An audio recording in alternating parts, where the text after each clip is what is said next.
Hello, everyone. Today I'm with Grant Gereghty. Hi, Grant. How are you? I'm great. Thank you, Neil. Well, I'm happy we're doing this.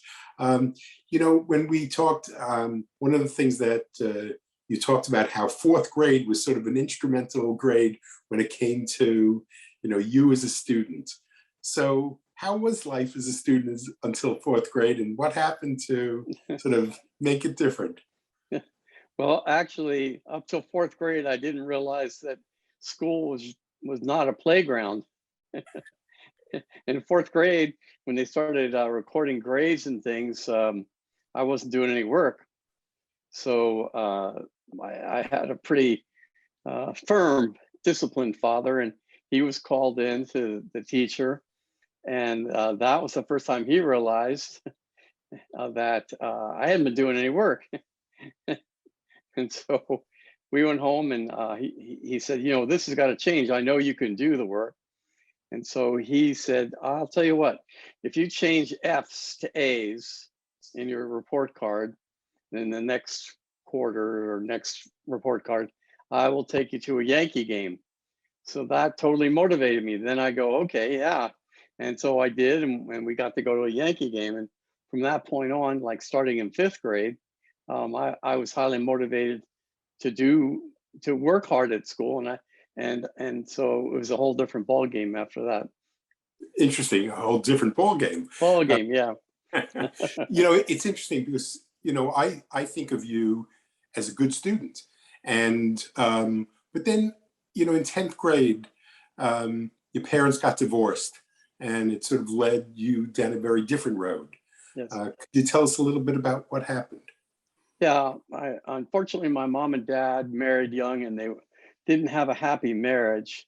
And so at 10th grade, things were going downhill, and my mother asked for a divorce.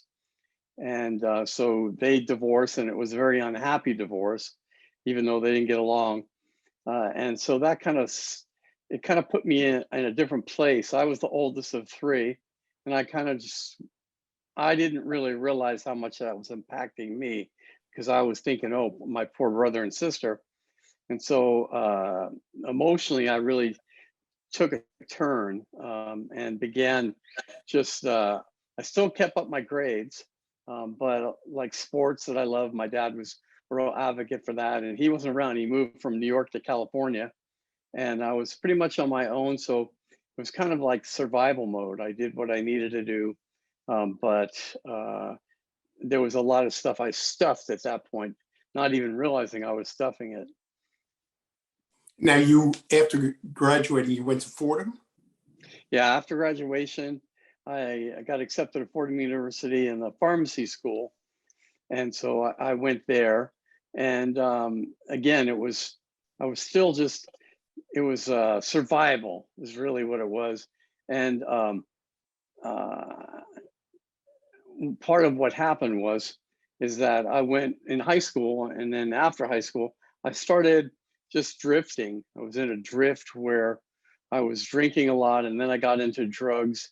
So just to get by in school, especially college, it was like a greater feat to get decent grades, passing grades, because I was like living in two worlds, a world of, you know, being high, and a world of having to apply myself in school.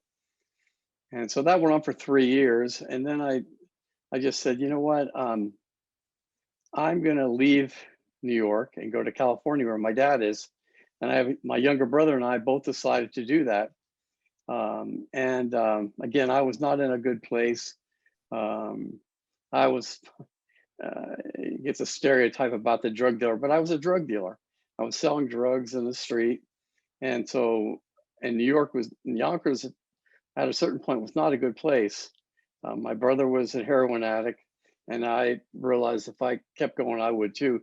So I left thinking, oh, I'll get a new start. Well, it's just a different drugs, but California. And so, but I did have an uncle who cared about me. And so he took me in and encouraged me. And he said, you've got to get back in college. So I did eventually. I was working at a car wash And I thought, I don't think I want to do this for very long. So I got back into school and I went to Sonoma State University in Northern California. And about that time, I met my stepsister's best friend. Her name was Renee, and she was very kind, and her parents were different. I could tell there was something different about them. They were very open, serving, and so came to find out that they were Christians, and they received me into the family like I was part of the family. And so again, things were not doing well in a lot of ways. My wife had just gotten into the party scene and the drug scene, and I realized it's a dead end. I just don't know how to get out of it. But When I you know say it's a your wife, was she your wife yet? Because I know no. you got married four Yeah, yeah, months after you yeah, met her. yeah. I jumped ahead. No, she was not my wife then. We dated. I knew her for about maybe 2 years, a year and a half.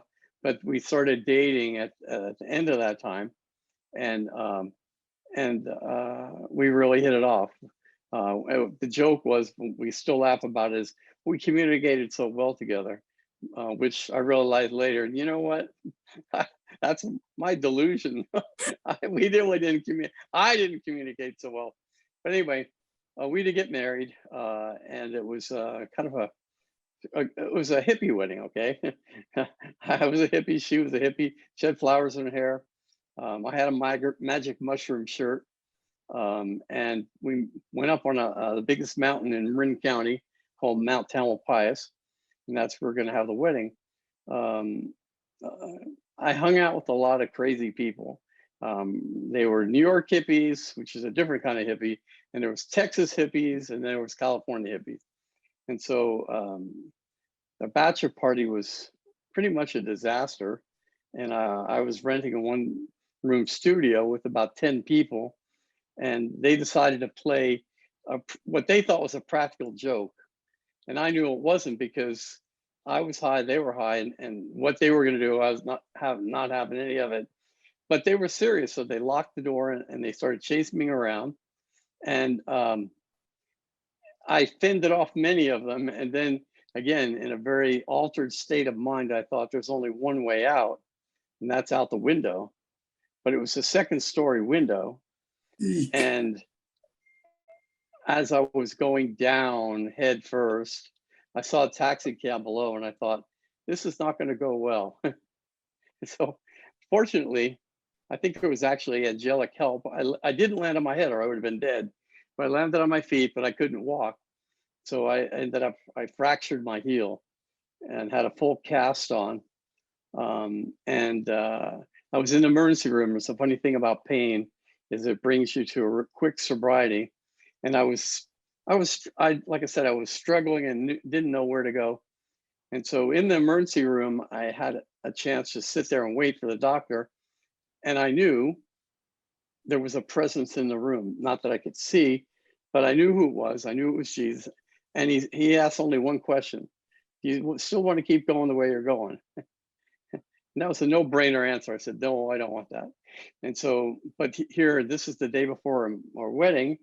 So I had a cast on my leg, and I had crutches, and couldn't make it all the way up to the top of the mountain, but we did get married on the mountain.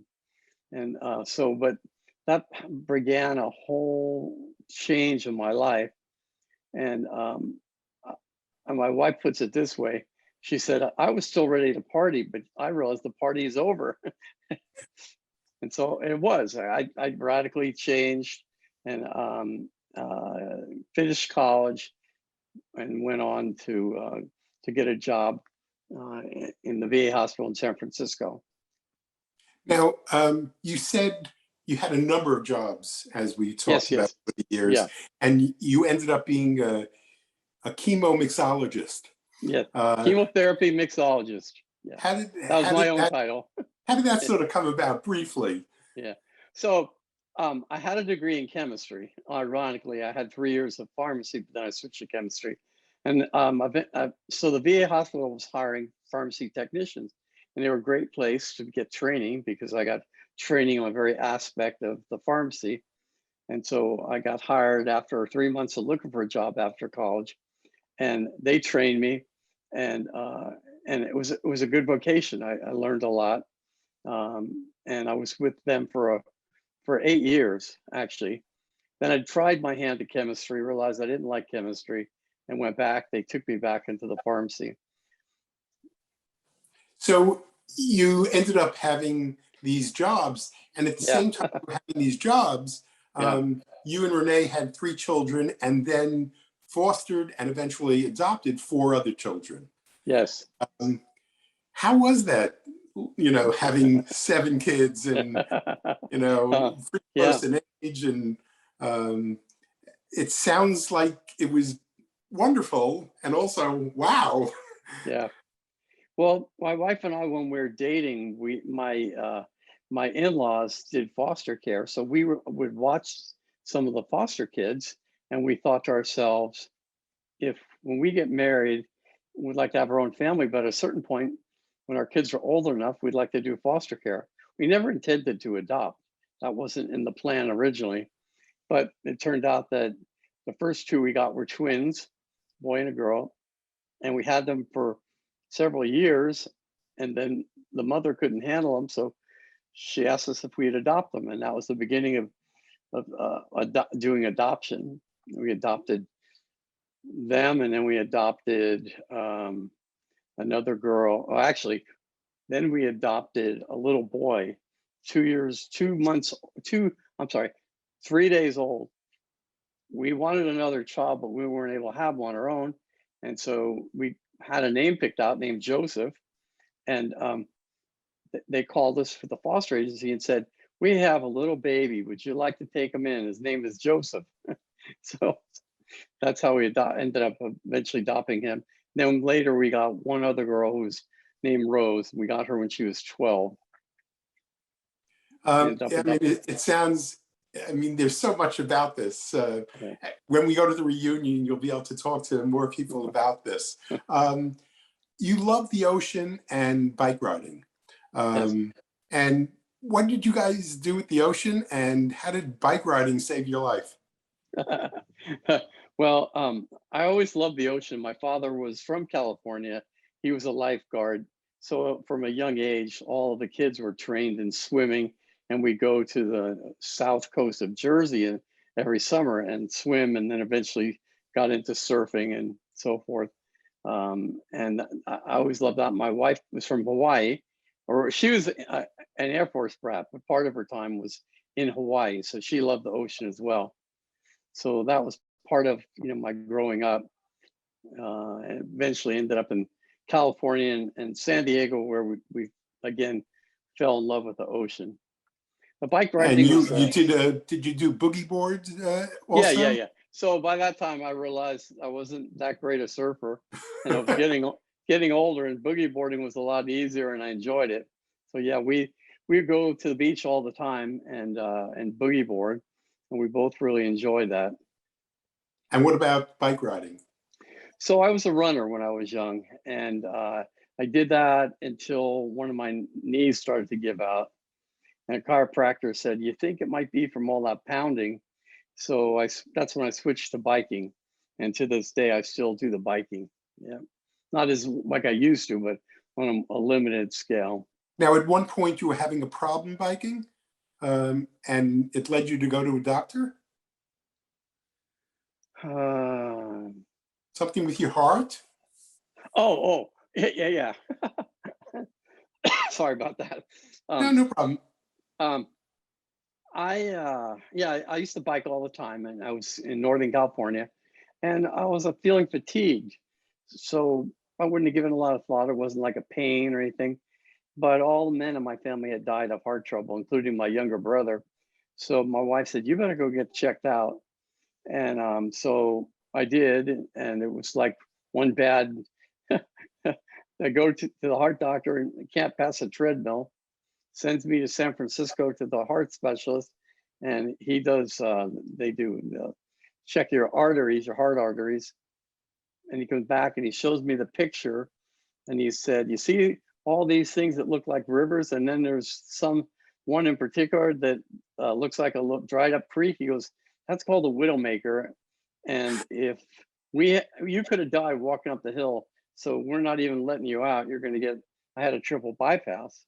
And yeah, it saved my life, definitely. And you're doing much better now. Oh yeah. Yeah, I recovered from that. It was 12 years ago. And now, you know, I just monitor everything, go to the doctor all the time. And I'm doing fine.